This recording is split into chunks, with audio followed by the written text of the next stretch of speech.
I've been having trouble getting my UT400 to shift into forward and reverse. I took the shifter out.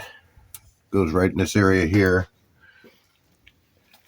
And what it does is it pushes or pulls this cable back here. So I've determined that it needs more throw when it pushes or pulls the cable. I had rigged up this cable here that I could pull when it wouldn't go into reverse, and it worked pretty well. If you take that engine cover off underneath the seat and you're having trouble putting it into forward or reverse, if you just reach your hand back in there, you can easily get it to engage. So what I'm going to do, and I've already started, is I cut the end off. This is where that cable hooks up. This is the pivot point. This is the shift knob that goes inside the cab. So what I'm going to do is weld a couple nuts and a piece of threaded rod in here so I can adjust the length of this part here, which in turn will give it more throw both ways.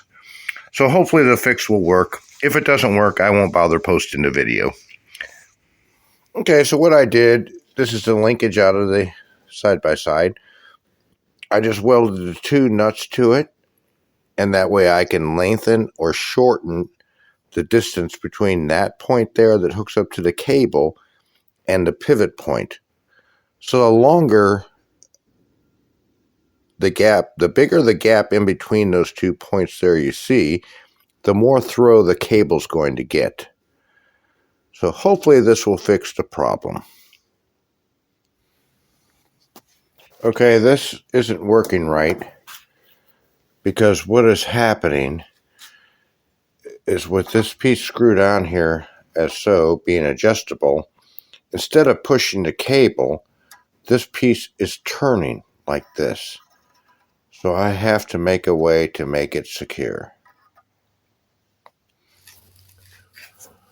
Okay, so what I ended up having to do is I added another nut under here, and this acts as a locking nut on the top piece.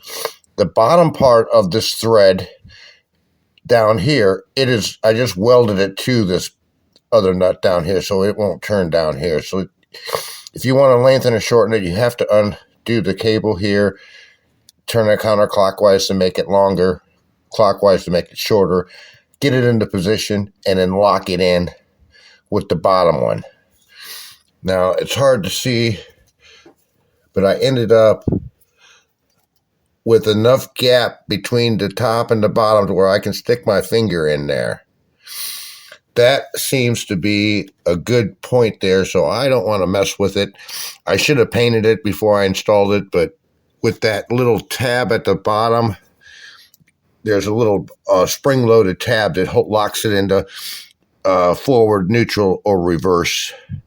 And it was kind of tricky getting it in and out of there, so I don't want to take it back apart.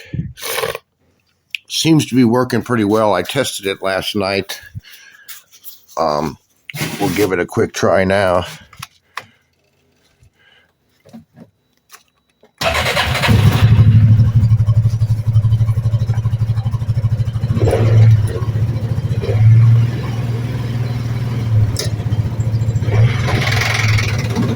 A little bit of clicking in reverse still.